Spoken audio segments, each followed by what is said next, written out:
Hello friends. This is Percy in Goddess Fiction. How are you all? So in this video, we will see. What if Percy God fell in love with Serafall Leviathan? But before we start, if you want more amazing stuff like this, then be sure to subscribe to our channel and like this video. Also, if possible, share this video. Percy. Grover muttered, unable to do anything about the situation in front of him. Ever since Annabeth's death by Gaia weeks ago, he had been like this. They both had lost so many friends during their time in the war, but the last straw for his best friend had been Annabeth's death. Even when they were so close to finishing the war. Her death had caused unknown problems for Percy. Though if it was her death alone, Grover did not know. While he wasn't nearly as close to the demigods as Percy, the satyr tried his best to make sure to talk to all of the demigods equally and treat them with respect. They received little respect in general, and Grover did his best to acknowledge them all. While Grover gave respect to everyone, it was Percy he held the most respect for. He was considered to be the king of all demigods now. It was a title he had received unwillingly after he slayed Gaia in his anger. Grover had been there, standing what seemed like only meters from his friend when he slew down Gaia. Percy's fit of rage gave birth to something new within Percy, though. While Percy had been able to control water with ease within the past, something new was shown the day he slew Gaia. Ice. He had pulled ice from practically nothing. There was almost nothing within the barren wasteland, but Grover saw with his own eyes as his best friend created ice and pummeled the primordial to death with it.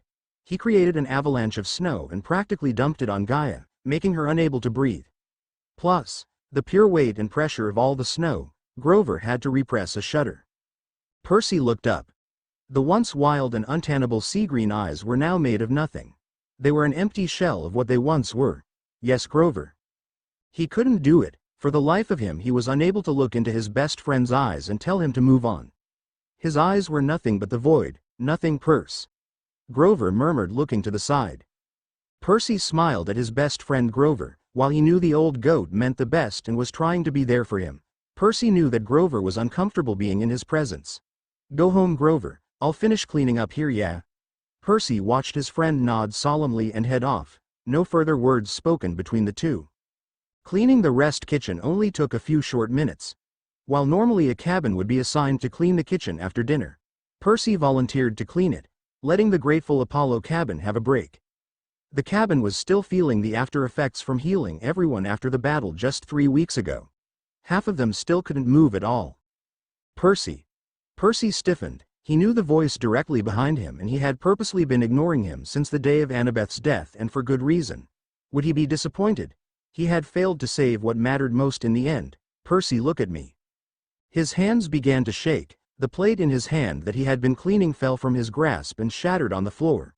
He couldn't stop it. He didn't want to see the disappointment on the man's face after everything that had happened. Instead of turning around, his dad walked around the island that was in the middle of the kitchen and looked at Percy. Percy was unable to turn away as his father brought both of his hands together and slapped Percy's, abruptly ending the shaking. It didn't do much, but it calmed him down just slightly. Thanks, Percy murmured, looking at the floor instead of his dad. Percy, look at me. Percy felt his father's rough hands grab his chin and lifted up to look at his father, Poseidon. The man's eyes looked worried and scared. You have had me nervous lately. Your mother is worried as well. Percy couldn't help the wince that appeared. Just after the war, he had gone to see his mother, and the original plan was that he would stay at his mom's to recuperate. It didn't go as planned. Sorry. Poseidon leaned back and gently took his hands away from his son's chin now that Percy could actually look at him in the eye. I worry about you. Poseidon repeated. You don't speak to any of your friends after her death. It wasn't just her. Percy murmured, biting his lip and turning away. Poseidon frowned. This wasn't the way he wanted the conversation to go. It always hurt when a father would see his son broken and the pieces unable to be put back together.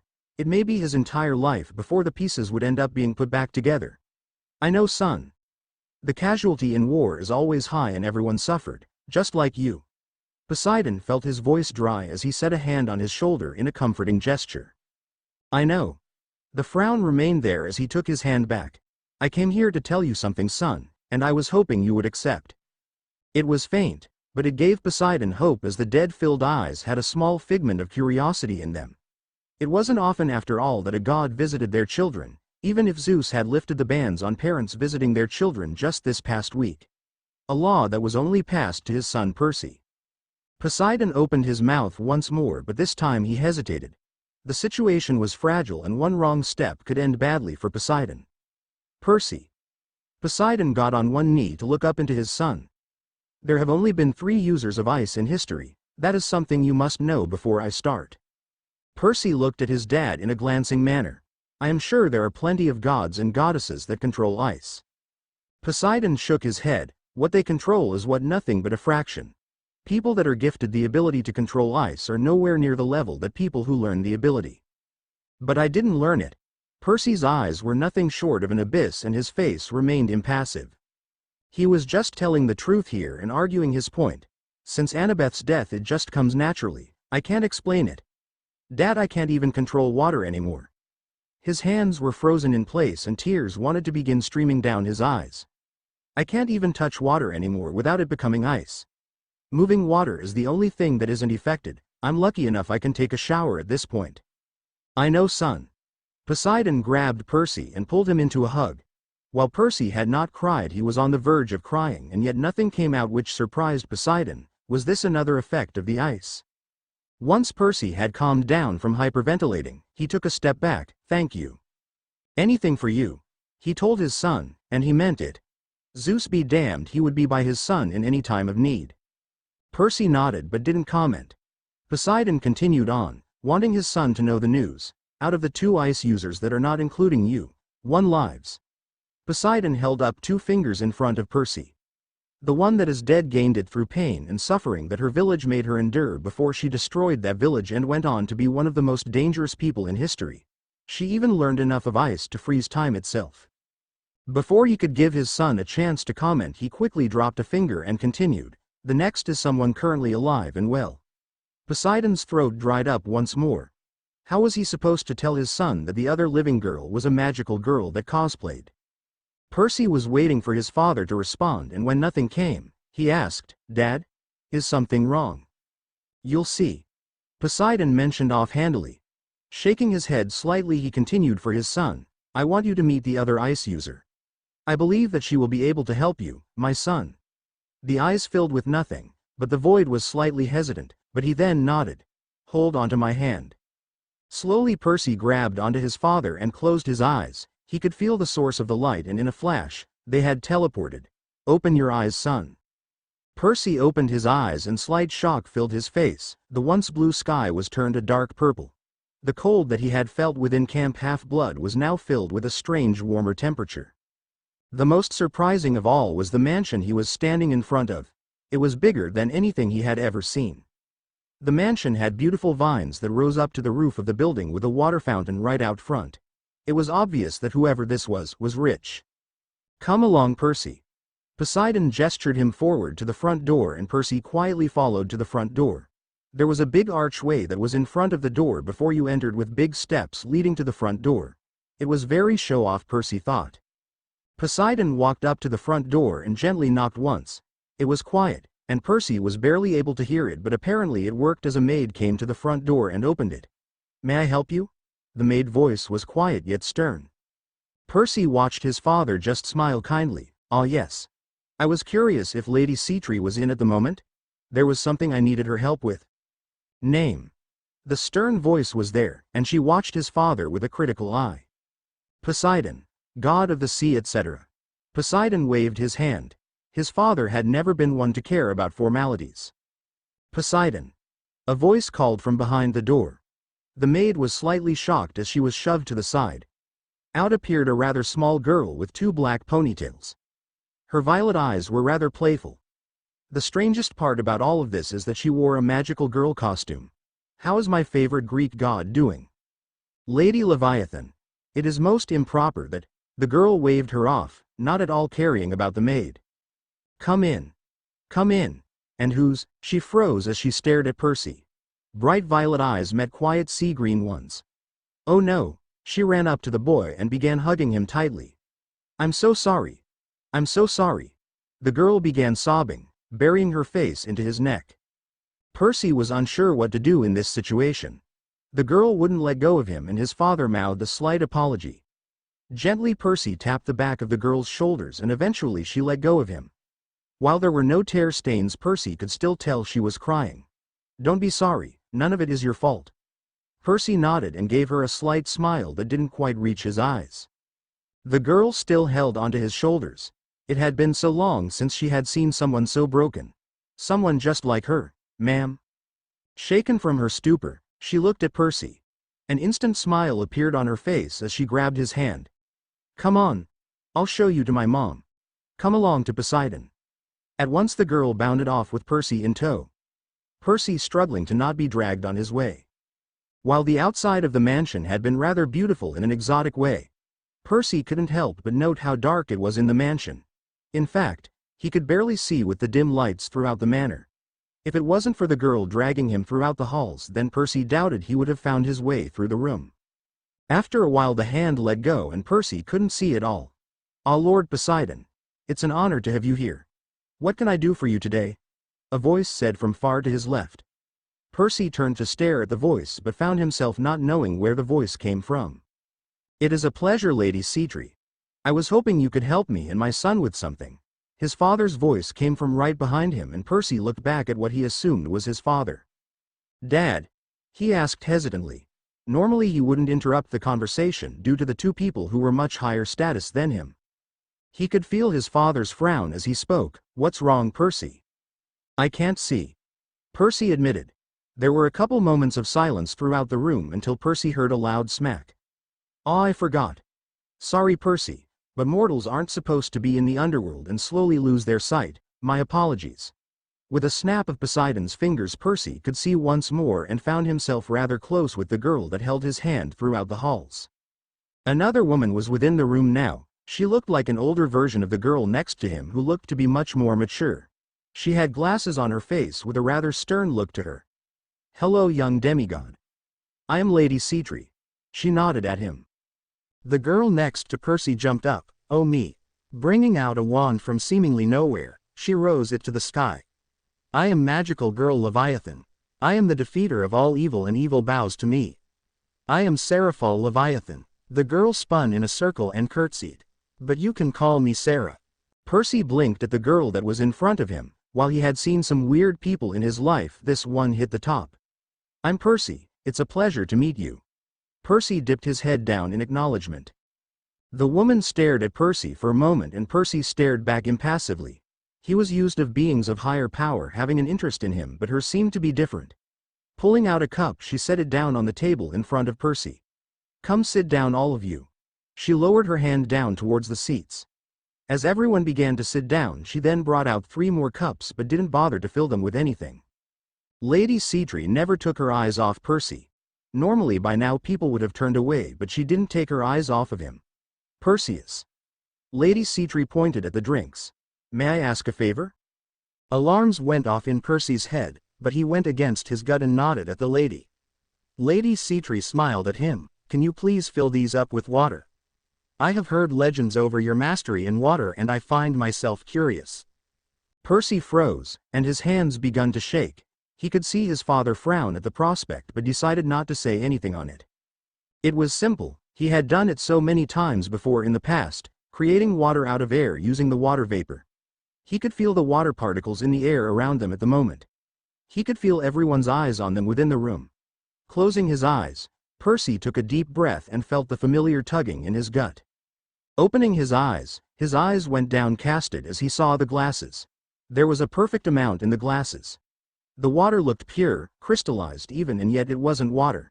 It was ice. My apologies, ma'am. Percy dipped his head, barely able to speak as he saw another part of his failure. Lady Cetri held up her hand. It is no worry. I just wished to see for myself. While her voice was calm, there was an edge of worry in her voice, but Percy took note of the impassiveness on her face. On the other hand, Serafall stared at him in shock. There is someone like me. She murmured and then repeated it. There is someone like me. Percy looked at her carefully. Serafall was obviously lost in her own world as she talked to herself, and Percy was unsure what to do. Lady Cetri looked over to Poseidon. I see. You came for guidance and help. Poseidon nodded to her. He's lost himself. Poseidon gestured to Percy and shot his son an apologetic look. Percy nodded, understanding the situation. I can't help him. Perhaps I can help you since we are both parents. Lady Sitri admitted to Poseidon. He however will need to find his own path, and that's even if he lives long enough. Demigods almost never get past 30 years old unless they are in New Rome. Lady Sitri took her glasses off, looking slightly frustrated. I'm sorry. Percy didn't know what to say. She was right in a way. Demigods never grew into adulthood, and if they did they died quite soon. It wasn't by any means her fault, it was just the way of life for demigods. Percy looked to his father, but the man had a sullen face. Serafall looked stricken. No, I refuse. The dressed-up cosplayer had a look of defiance on her face. Lady Sitri on the other hand was hesitant when speaking to her daughter. Serafall, it is not something that demigods can go against. In the end they all die sooner than later. That happens when you are immortal. Lady Sitri explained to her daughter. The daughter's head etched her way towards her mother with a defiant look upon her face. I refuse. Percy watched as Serafall put her hand in a void-like area and pulled out a chess piece. A queen to be exact. Her mother gasped out loud and Percy's father furrowed his brows. Poseidon sat back in his chair and was quiet for a moment, his eyes off in another land. Serafall. While I am not happy with this, I do believe it would be for the best. However, you would need to know if we ever went to battle. His father trailed off, clearly unhappy with the scenario. While Percy knew his father would never start a war with anyone on purpose, war was still war. Percy was confused but decided not to say anything. The purple queen chest piece seemed slightly deformed, and while he could tell it was a chest piece, something was off with the item. It obviously wasn't just a normal chest piece. Dad, what am I missing? Poseidon stared at Percy for a moment.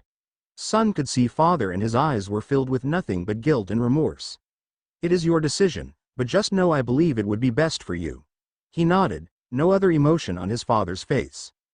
Serafall stared at Percy now and Percy stared back.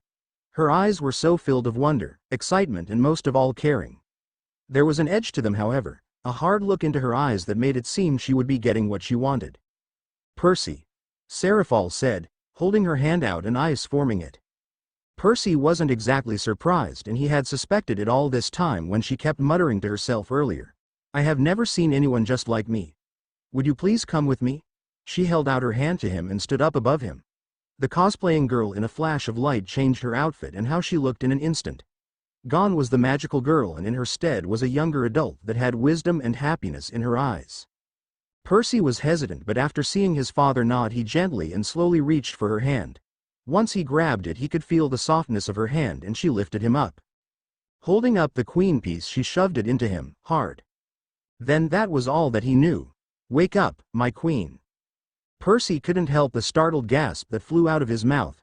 Something was different. Words couldn't explain it, but there was something within him that felt off. Where am I? He murmured to himself. He was on a rather big bed that reminded him quite a bit like his father's palace. It was spacious and had quite the P look. Other than the bed and the dresser, the room was rather bland. The only other item that really stood out was the mirror. Standing in front of the mirror, Percy examined himself for just a few minutes. He looked no different than he had before coming to the manor, but in his gut, he knew something was off. Clenching his stomach, he looked down. Unlike the worn-out jeans and camp half-blood t-shirt he had been wearing earlier, Percy was in a simple set of pajamas. The pain in his stomach was unbearable for a moment and Percy collapsed onto the ground, breathing heavily as he fell. It was for just a moment, but the pain quickly disappeared, making him frown. The last time he had truly felt pain was when Gaia slayed Annabeth. Staying still for just a moment, he got up from in front of the mirror and stood up. The only thing he could really do at the moment was walk around. A small knock on the room was heard. A gruff yet polite voice was on the other side of the door, coming in.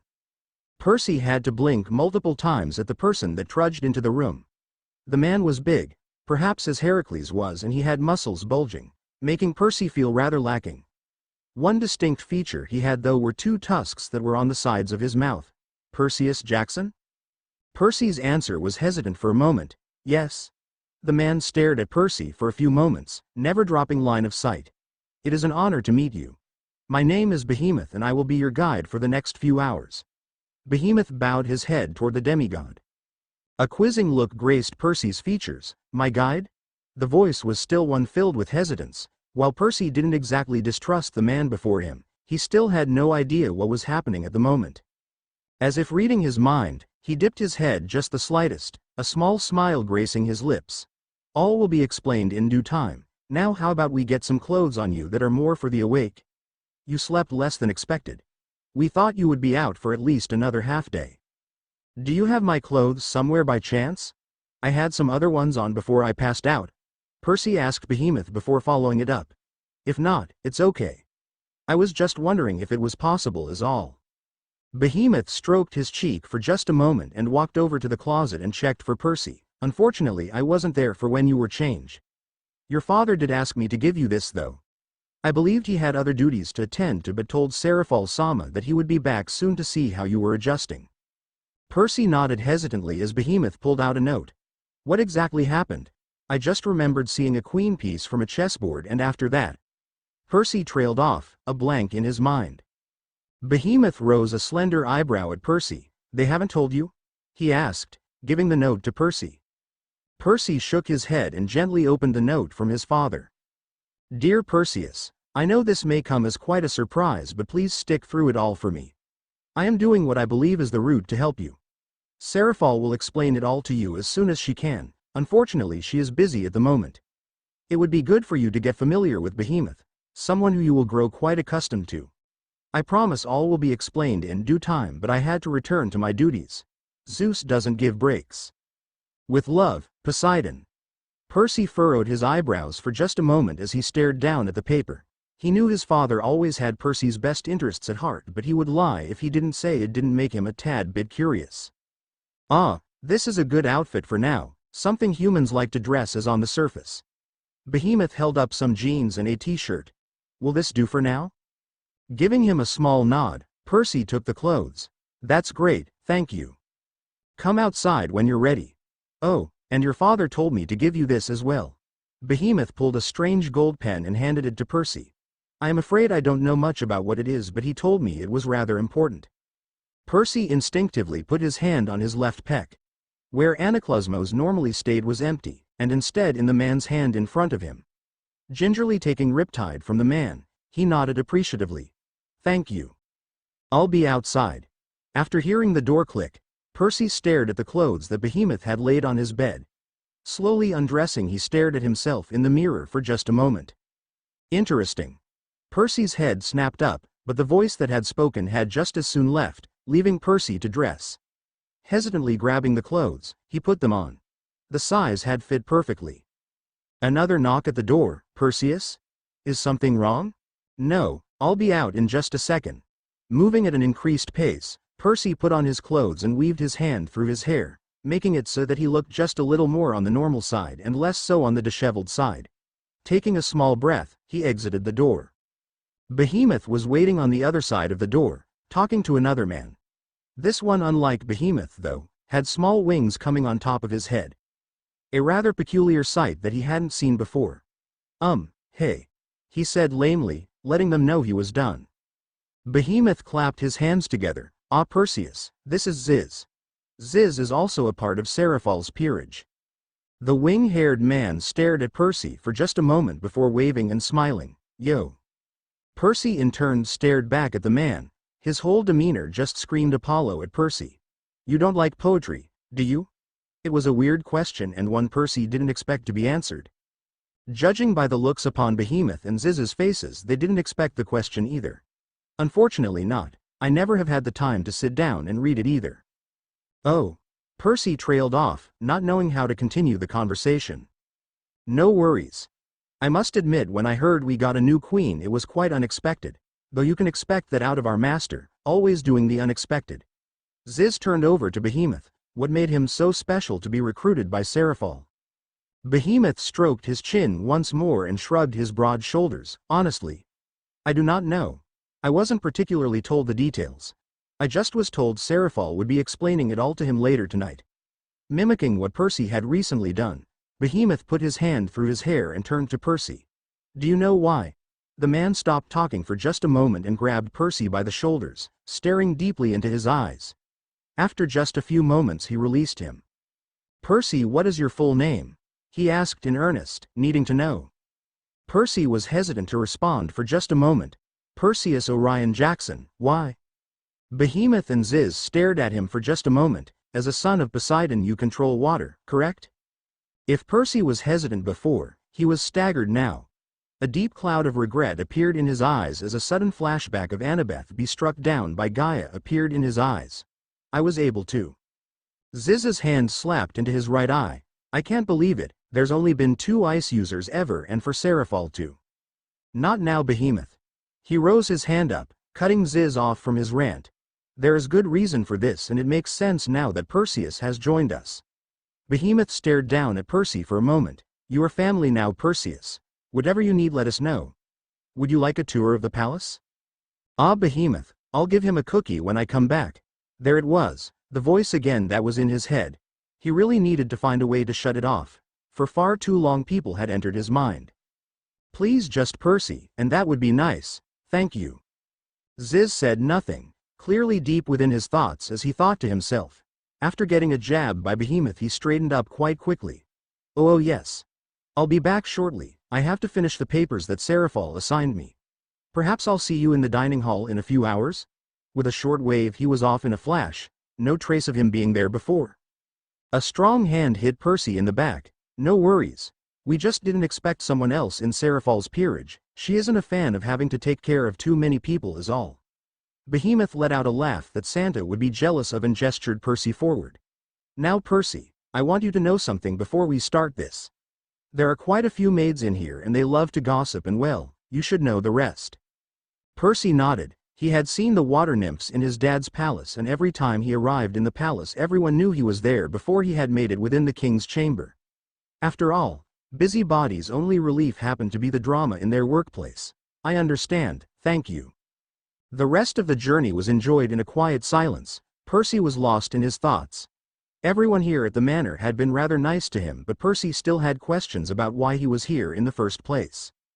Despite the enormous size of the manor, the layout of it was quite simple. Multiple floors with multiple rooms, a ballroom for when they had guests come over and lastly a giant food court for all the staff. Why is there such a big food court?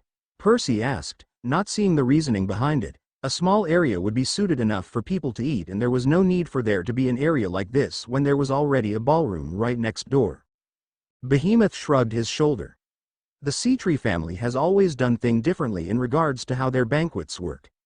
They prefer to be rather classier than other devils and do things slightly different. Leaning into Percy's ear with half a smirk, he continued. Lady Seatree just wanted an excuse to have her banquet hall always be in pristine condition. Ah snap. The voice once again appeared. Did he gain a personal narrator? Indeed, she does. A voice appeared from behind Percy and Behemoth. A rather large hand gripped Percy's left shoulder while the other grasped Behemoth's right shoulder. How are you fine gentlemen doing today? A frightened expression appeared on Behemoth's face and he quickly withdrew into a bowing position. My lord, I didn't see you there. Rolling his eyes, the older man waved Behemoth off. I wouldn't expect you to. I just got home from Parliament and was hopping for some good wine that I had left hiding in the cellar. However, the man stopped looking at Behemoth and turned his attention over to Percy. I heard my daughter went and found someone like her, a queen no less, of course. I wanted to call her out and say that was bull but I wished to see for myself. I will always be surprised by how quick news travels through the underworld, even as the star of it. A tense silence soon followed after as the man Behemoth called Lord drilled his eyes into Percy's soul. Percy stared back unflinchingly and yet at the same time with no emotion. The food court itself was cold and the chatter that had been happening just moments ago from people eating turned into a tense silence. I see she was right. Always surprises me that one. Behemoth's Santa laugh was nothing but a mockery of the laugh that the man did, tilting his head back and letting out a jolly laugh. Putting both hands on Percy's shoulders, the man stared into Percy once more.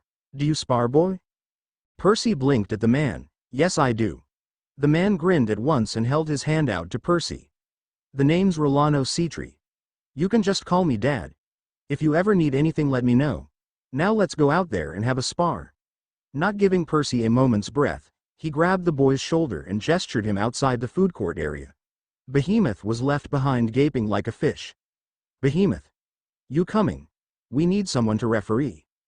Percy turned his head back to see the uneasy look on Behemoth's face before he ran to catch up. "My lord, you seem quite jovial today," Behemoth began, not sure how to talk to the man. Rolano rolled his eyes at Behemoth's question and practically flat out ignored him. "Now I know this might all be new to you, but have no worries. Behemoth here is an excellent guide and perhaps on par to be one of the strongest rooks in the underworld. Quite a feat, that one. And Ziz. Perhaps one of the fastest knights out there. If you asked me, Serafall would have made an excellent bishop in my peerage." The man looked heartbroken at the fact his daughter wasn't in his peerage, but alas, it wasn't meant to be. Weather god him. A screeching pain shot into Percy's head and he halted for just a moment, clutching onto it tightly. Why did it hurt so much out of nowhere? After a few moments it went away and Rolano looked honestly guilty. "My lord, he just turned yesterday. You can't be doing that," Behemoth cried out at him before shushing up near the end. The man let out a nervous chuckle. An accident, an accident. You can't blame a man for growing as old as I. These tender bones and intellectual mind need much more breaks quite quickly. Are you still okay to fight, my boy?" The man looked down at him and held his hand to Percy, and it was then Percy saw that he was on the ground. Had he collapsed? Percy went to grab his hand but hesitated. Something was in the man's hand, and when Percy blinked it quickly disappeared. Giving a weak smile to the man, Percy helped himself up. "I'm all right. Thank you, sir." All easiness of being with the man had disappeared at once, and now Percy couldn't help but feel on guard by the whole situation. "Oh, I wonder what you will do now." The voice said nothing else, but Percy instinctively had the feeling that the voice agreed that something was off by the man in front of Percy. Rolano hesitated. "Well, by all means, the courtyard is right there. Are you ready?" He peered from above him. "By chance, how much have you practiced your ice powers? Much?" "No, not really, sir," Percy added the ending afterwards, almost forgetting the man was someone who had the most respect within the household. A smile appeared on Rolano's face, but if anything, it looked rather sinister. "Well, that's good, my boy. No time like the present. Percy, please go stand over there and I'll go stand right over there. Behemoth, tell us when we are ready to go." Rolano Cetri pointed to the designated points before quickly shuffling over to his spot, rolling up his shirt as he went. Percy soon followed suit. The blade felt heavy in his pocket, warning Percy of the man in front of him. "He is quite the master of water. I wonder how you will fare against him, my queen." "You know, boy."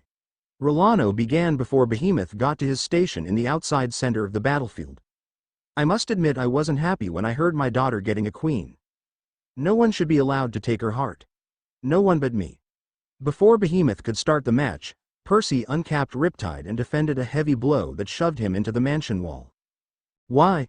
Percy heard Behemoth's voice cry out when out of the corner of Percy's eye, Behemoth was quickly slumped to the ground by an unknown cause. "He's trying to kill me. This isn't a spar. It's a fight to the death."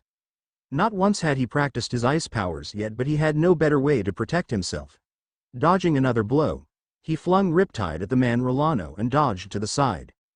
It worked. The man looked bewildered at the sudden sword that flew past him, no doubt wondering why Percy, someone who barely had done anything with his powers, got rid of his only thing that he was comfortable fighting with. First rule of being a demigod, expect the unexpected, Percy thought to himself as he gathered the water vapor within the air. While it was more spread out in the underworld, at the same time it felt heavier and easier to manipulate. It was hard to describe what happened next. Even Percy himself couldn't explain it.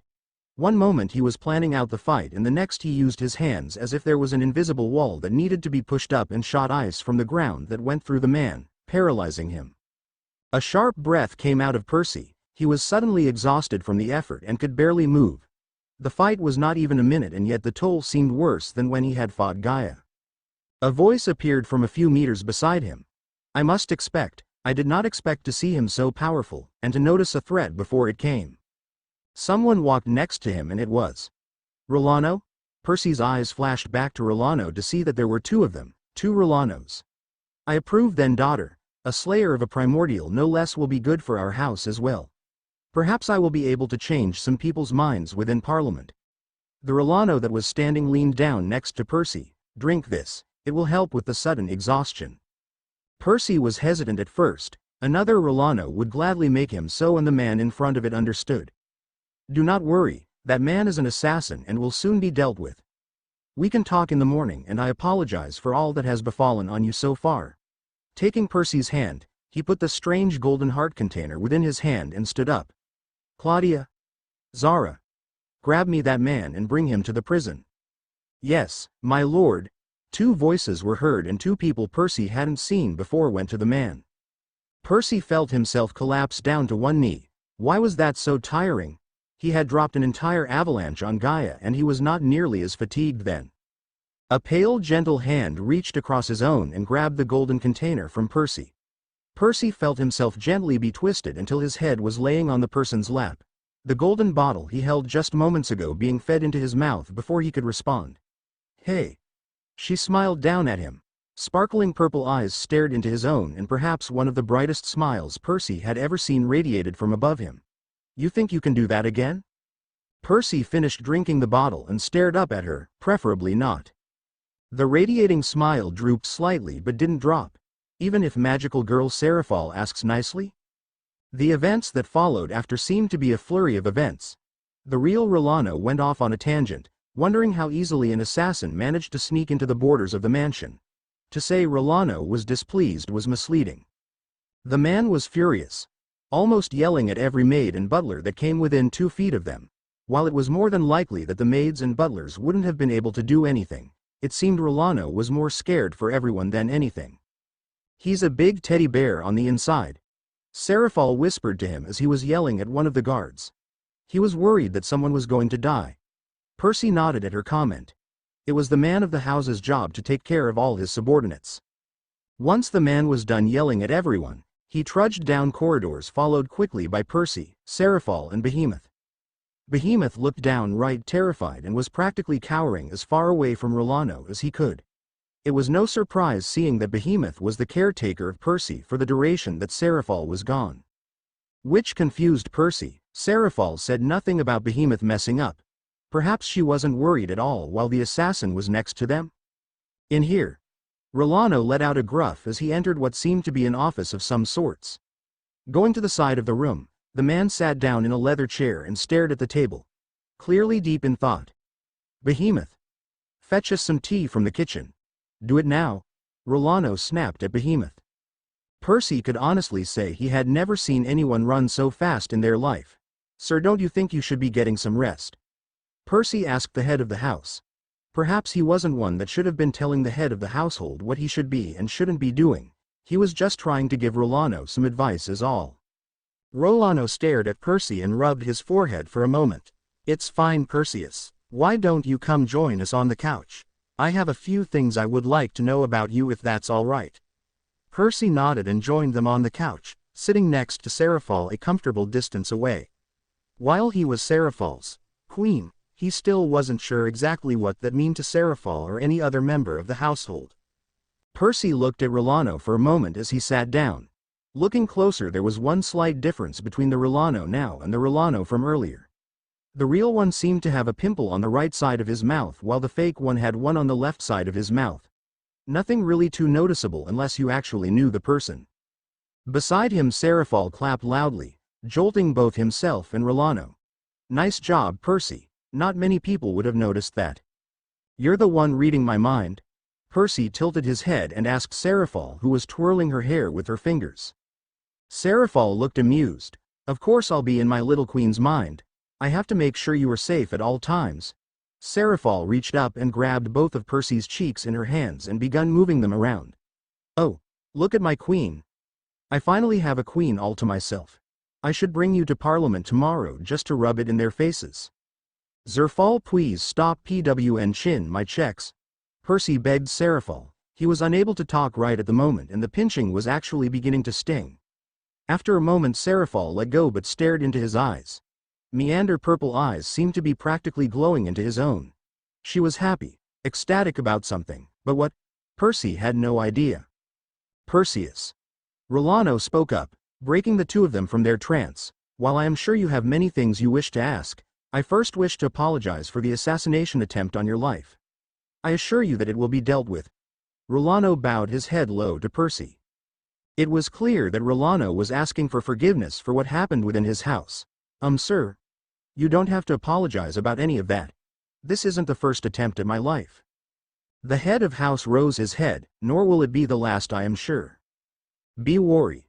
Rolano waved his hand in a smacking manner. Enough about that. I heard from Serafall that you are an ice user, is that correct? Hesitantly Percy nodded at Rolano, making him stroke his beard. After Serafall and Esdeath I assumed I would never lay eyes on another ice user, and after Esdeath I wasn't so sure I wanted to. However, you are just like Serafall. After Serafall lost the ability to control water I wasn't sure what I was going to do. The man looked like he wished to continue but paused and said nothing else. There were a few moments of silence, and soon enough the door opened up showing Behemoth with 4 sets of tea. The man was deathly pale, and as he set down the glass in front of Serafall his hand began to shake hysterically, unable to calm down. The tea itself spilled out of his hand, and Percy realized that it wasn't Rolano he was scared of, it was Serafall.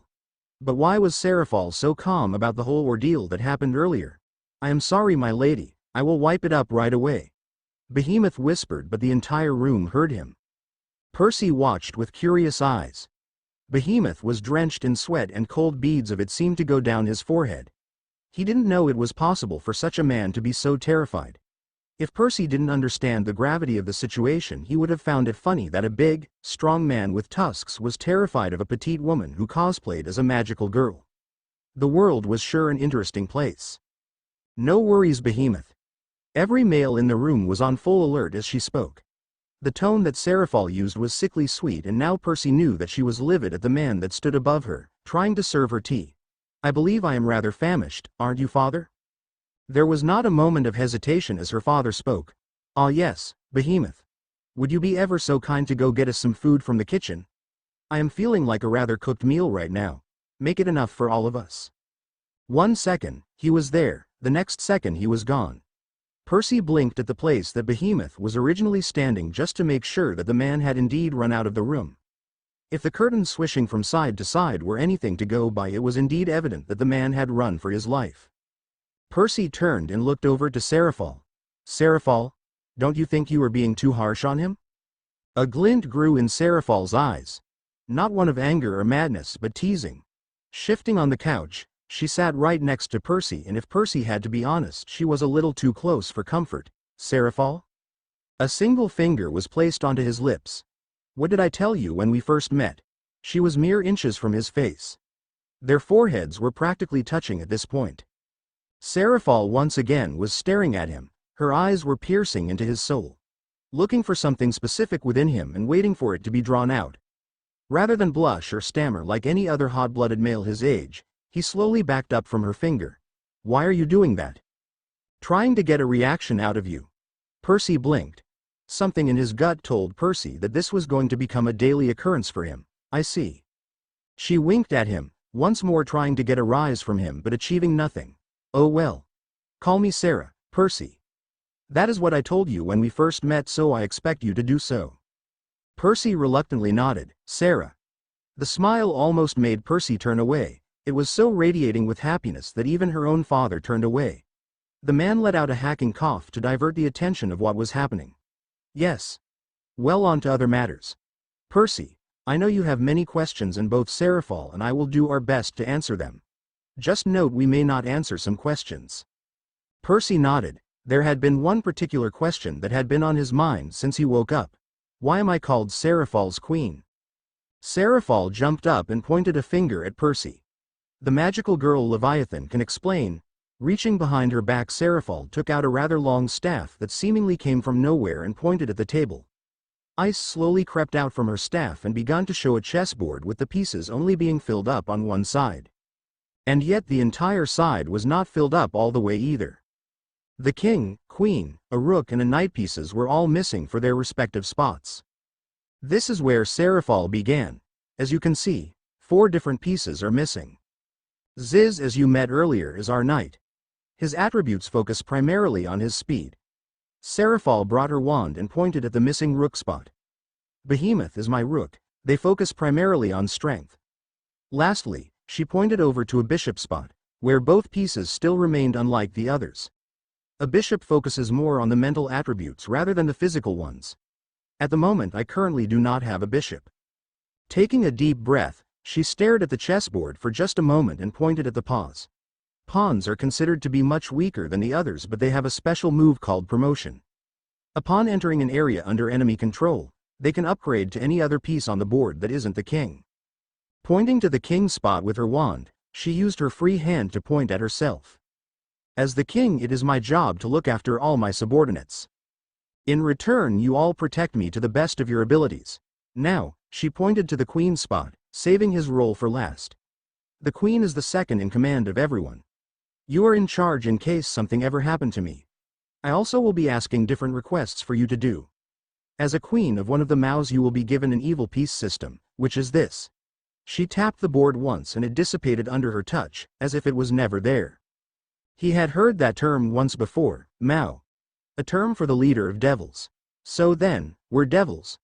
Percy asked them. Slightly surprised at the shocked look on Serafall.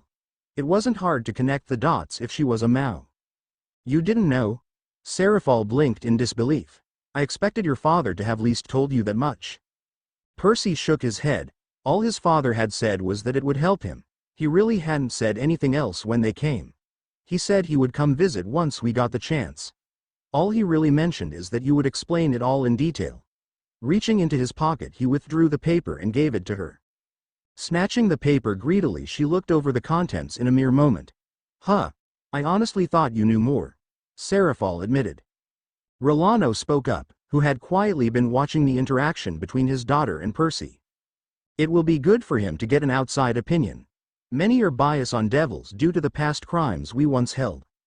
Perseus, I wish for you to see us in your own perspective. Can you do this? After receiving a nod from Percy, the man smiled. Good. Now I am afraid I must be off, and I will be taking Behemoth with me. I will see you all later, and I hope you enjoy being with us, Perseus. With that, he swept off his feet and exited the room, leaving only Percy and Serafall alone. Curiously, Percy turned over to look at Serafall. I thought Behemoth was getting us food? A small quirk of her lips. Behemoth has been hiding all this time. I can practically feel him hiding in the same place he always does. Father will find him, don't you worry. Percy slowly nodded. It was taking a bit, but he was beginning to understand the ways that things were done around here.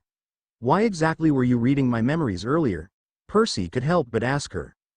She winked at him. That is my secret to know and yours to find out. Come on, I am actually starving. Food awaits.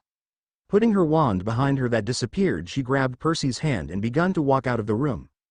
Percy having to follow her or else be dragged in the process.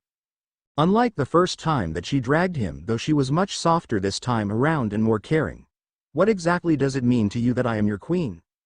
She paused in the hallway and turned around. Her eyes were hesitant as she scanned him, wondering where the question came from. Softly she began. I haven't been a fan of forming big peerages unlike the rest of my co-workers. When the evil piece system first came out, they all rushed to find their pieces, but unlike them I was scared and terrified of the war and believed that I would never be able to protect those I once held. Percy took note of how her other hand clenched tightly. Behemoth and Ziz were practically the only two that lived throughout it all. Standing by my side until the end. I honestly never had the evil piece system on my mind. She took a step forward, a slight hop in her movement. Then yesterday you arrived. Someone that looked just like me. A person with a shell that doesn't think can be cracked. Percy looked at her and saw how the sadness in her expression. I just know we will break out of our shell together, Percy. Just you wait. Lady Leviathan. She looked as if she wanted to say more, but Ziz appeared from the corner of Percy's eyes. What? She turned around and angrily stomped her foot as if a little child was being refused ice cream. I'm busy. Percy could practically see the nervousness flooding from Ziz, but the man stood his ground. I came as soon as I heard about the assassination attempt. Are you both all right? A loud smack was heard and even Percy had to wince as the man collapsed to the ground. If this is all that happened to Ziz, Percy was slightly worried of what would happen to Behemoth when Serafall gained the chance. Magical girl Leviathan needs no one to protect her other than Percy. And in return she shall do the same, Serafall declared, using Ziz as nothing more but a footstool and raising her wand to the sky. Percy heard a loud groan and peering over at Ziz he could see Serafall's very noticeably grind her heels into him. Sarah, please stop hurting him. Surprised by his ministrations, Serafall kicked Ziz through a wall and out of a manor. All better now, Percy. She grinned up at him and looked to him, expecting a big hug. Do I get a reward now, Percy? She asked with a brightly lit smile. Hesitantly, he patted Serafall on the head. His king sure was weird. Though not in a bad way. He supposed he could get used to this. Every step she took had a skip in it, and every smile she flashed seemed to be dazzling to anyone that took a moment to look at her.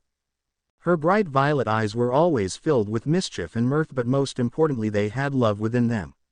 She was the most lovable person in the underworld that could bring men to their knees with a single wink. Why am I reading this? Percy turned, blinking at the script he held before him.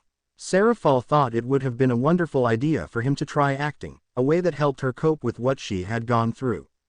It was clear that once Percy started, nothing could be worse than his acting skills. They were in the room that Percy woke up in, the room that would now be Percy's until the day he stopped being a devil that served under Serafall, or died. Whatever came first. Serafall sat on the edge of his bed as he read the script before her. Her shoulders were shaking from the laughter that was threatening to spill from her. Percy, the first step to being a good devil is to be a good liar in times of need. The best way to do this is practice acting. Percy glanced at her, then back to the paper. And the best way to do this is talking about your charming attributes. Or did you just want me to compliment you? She shook her head frantically, and yet the smile failed to disappear on her face. That has nothing to do with it. I just think you need to work on your acting is all. The innocent smile that graced her features did nothing to fool Percy. Percy rolled his eyes and tossed the piece of paper in the air, clearly not having any of it. Hey, wait, Serafall exclaimed, jumping up from the bed and catching the paper. What's wrong with it? Did I not put in enough detail? Percy shook his head. It's not going to work, Serafall. You're going to have to do better than that. Oh, Serafall exclaimed from behind him, running up and hugging him from behind. Does that mean that it's possible? Will you write me a secret love letter and send it to me? Perhaps we can reenact Romeo and Juliet. That was always one of my favorite love scenes from Shakespeare. The pure romance. Percy tuned her out as she couldn't stop talking about the old classic. During his little time he had in high school he had read the play, and he could say he wasn't impressed. I meant talking about you at all, Serafall. Serafall staggered back until she reached the wall. Clutching onto her heart, she gasped dramatically. The loud flop was heard as she fell to the ground. Oh Percy, how you wound me so. How could you do such a thing to your fair maiden? I'll let you know when I see one, Serafall. Percy could honestly say he had no idea where the sudden bite back came from. Percy, she whined, deciding to change subjects. How could you do that to your king? Magical girl Leviathan is very disappointed in you. What are we doing today, Serafall? It was the day after the assassination attempt that had happened, and Serafall had barged into his room bright and early. Well, what Percy believed to be bright and early if his mental clock was anything to go by. Serafall smiled brightly at him. The shine of her teeth was bright enough to illuminate the planet. I have decided, since you are a brand new queen, then why not meet the other strongest queen in existence? That way you can learn how to be a proper queen. In any scenario it would have made sense, but the way Serafall spoke with her playful attitude only made Percy gain a shiver that traveled up his spine. Serafall, what does meeting this queen actually entail? Serafall blinked at him. I don't know yet. I'll decide when we get there. That's what I was afraid of. Serafall tapped her cheek in a playful manner as she stared up at her queen. Is something wrong, Percy? Just know that I, magical girl Leviathan, will always be by your side to protect you every step of the way. She announced, taking her wand and pointing it up to the sky. Percy just nodded. As you say, Serafall. Percy could honestly say he had never seen anyone light up so much by a simple 4 words as Serafall had. All he could do was nod and pray that the conversation would move on. There was something odd about the way that he and Serafall acted. While only knowing her for a minimal amount of time, there was something of a relief of being able to so casually get to know her. Perhaps it was her cheerful nature that made him open up so quickly. Well, quickly so far. Well, now that you are wide awake, why don't we take a walk through the city you'll be calling your new home? There are so much yummy goodies in the city. They even have chocolate. Serafall lurched up from her spot against the wall and went up to Percy, grabbing his hand and yanking him forward, not giving him any choice but to follow her. "Serafall, why are you dragging me? I can walk on my own, you know," Percy told her as he struggled to keep up, hoping desperately that he wouldn't be dragged like a rag doll anymore. Serafall just let out an amused smirk. "I'll stop dragging you if you can do the one thing that I have asked you to do." There was a fanged smile that Serafall was evident on her face. Her teasing nature was still there, but Percy felt something different, more serious about her. The sight sent a slight tingle down the spine of Percy's back. It was a smile that reminded Percy of a predator, a smile that Percy had grown accustomed to after seeing monsters stare back at him. Unlike the monsters, something told Percy that Serafall could hold her own against him quite well. "Very well, Sarah, will you please stop dragging me?" Like a charm, she halted and the grip she had on him loosened completely. A red handgrip was etched onto his skin, almost as if she marked herself publicly onto him. "Good boy." Without another word, she set off in the direction they had been walking in. This left Percy no choice but to follow her. Every step Serafall took down the stairs and towards the front door of the mansion seemed to be a skip or hop. It was as if she was attuned with her own private melody as she walked. By the time they reached downstairs, each maid and butler paused in their activities and duties to stop and stare in both Serafall and Percy. Though if Percy had to guess, they stared more at Serafall's dancing than him. At the front a maid bowed down to Serafall. "My lady, do you need a ride?" Serafall waved her off with a grin on her face. "There will be no need. I will be showing Percy around town for a bit, then we're heading over to Sorchi's place. We're gonna have so much fun. Take care, Liliana." Serafall bid farewell and slammed the door open. "It's gonna be a good day today." Percy paused for a moment and looked at his king for just a moment. Something seemed off about her. While there was the joyous factor of happiness that seemed to be overloading, she was hiding something at the same time. Once the door clicked closed behind them, Percy froze in his tracks. "Serafall, what's wrong?" Ah, what did I say about calling me Serafall?" She turned around in her tracks with a smile and begun to walk backwards slowly. It was a pitiful attempt to change the subject, Percy noticed. "Sarah." Percy nodded as he spoke, eyes still on Serafall but wanting to make sure he agreed with the magical girl. "Can you please tell me what is wrong?" "Wrong? Why would something be wrong, Percy?" Nothing seemed different as she froze in her tracks. The bright smile was there, the playful nature evident as it had been the past few days, but she seemed guarded, alert. "You're lying to me, Serafall. Or at least denying that something is wrong. I don't know how to explain how I know this, Serafall, but you are hiding something." Every word that Percy spoke only made his confidence grow more and more. Percy knew he won when Serafall's shoulders slumped slightly, or at least he thought. "Well, I suppose something might be wrong, but who knows?" "Oh, look, a bird!" Serafall exclaimed excitedly and bounded off into the forest. Utter shock filled him for a moment. Shaking his head, he began to run after her. Running through bushes and trees, the only knowledge he had of following her was hit gut. Laughter filled the trees as she ran and he chased. "Catch me if you can, Percy." Wild yet happy laughter sounded out as she bounded through the thickness of the forest. The gaps in the plants became smaller and smaller. No more could he see the sky that was above himself. Percy didn't know how long he had been running.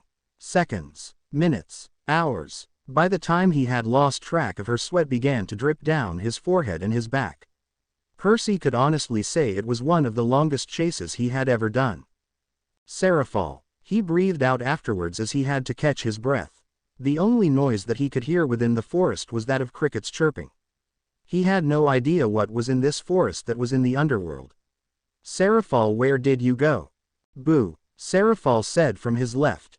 Turning to his left, Percy took a step back and almost fell over if it wasn't for Serafall catching him.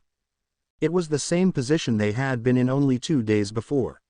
He was on the bottom staring up at the mischievous devil. A flicker of amusement was in her eyes and yet the smile was filled with happiness. "Did I scare you?" Her words shook him from his thoughts. A frown appeared on his features. "Lady Serafall, Sarah, please don't do that." His words quickly changed at seeing the look upon her face. For a moment he stared into Serafall and got a really good idea of how she looked like. While there definitely was some of that playful features in her face, it was clear that despite all odds she was a good-looking girl. The violet eyes that he often stared into had something odd about it the closer he looked. While she was playful and happy on the outside, it almost seemed as if she was fearful or scared. "Sarah, what's wrong?" The look of fear in her eyes disappeared at once in a blink of an eye. Tilting her head to the side in a cutesy manner, she asked him, "What do you mean, Percy?" "Nothing, Sarah, nothing. Percy, you can't do that to me." Serafall began to shake him playfully. In the middle of the forest, where anything could happen and was actually quite dangerous to be at. "Serafall, don't we have a town for you to show me? What if I want to hold you like this for slightly longer, Percy?" The forwardness in her voice caught Percy off guard, and he blinked multiple times to process what she meant. Eventually a light hue appeared on his cheeks. "Serafall, I insist that we go and move to town." Percy tried picking himself up from the spot that they were in, but found himself unable to move. Surprisingly, the strength that Serafall was higher than he anticipated, and the harder he tried to move, the harder she kept him in place. "Serafall." Yes, amusement was in her eyes, and it was clear she didn't plan moving anytime soon. "Well, we still have a lot to do today. You wanted me to meet another queen, it sounded like, and you also want to go into town." "That is correct." By now she wasn't able to hide her amusement, and a grin was threatening to split her face in two. "Well," Percy began, trying to find a just enough cause to deal with Serafall was harder the more he thought of it. "We can't go do the two things you wanted to do if we just stay like this." "Correct. I guess I could see that. But now I want to watch you." Only Serafall can say that without sounding like an extreme creep. "Well, you can watch me as we go get that favorite chocolate of yours you were talking about." "I suppose." Percy calmly closed his eyes and took a deep breath. "Will you please let go of me?" "No." Seeing as negotiations didn't work, Percy began to try and worm his way out of her hold. Yet all progression that seemed to be made ended up being a futile attempt as her grip tightened on him. "Serafall," Percy asked in a firmer tone, "will you pretty please let go of me?" "I'll pass." Taking a deep breath, he asked the question that seemed inevitable. "What do you want?" "Why, Percy, why would you think I would want anything?" There it was once again. The amusement that flickered in her eyes with another emotion that Percy couldn't place his finger on. Percy looked at the forest around them. The soft wind seemed to shift the trees from side to side. "Reasons. Now will you please let me go?" Serafall watched him for one more second, and Percy felt a slight tinge of fear that she wouldn't be letting him go anytime soon. Surprisingly though, she slowly allowed him up. Unsurprisingly, she refused to let go of his hand. "Serafall." She blinked innocently at him with a playful smirk, the smirk that seemed to be plastered on her face through the day. "Yes, Percy. Never mind. The end. Now we will see you in the next video."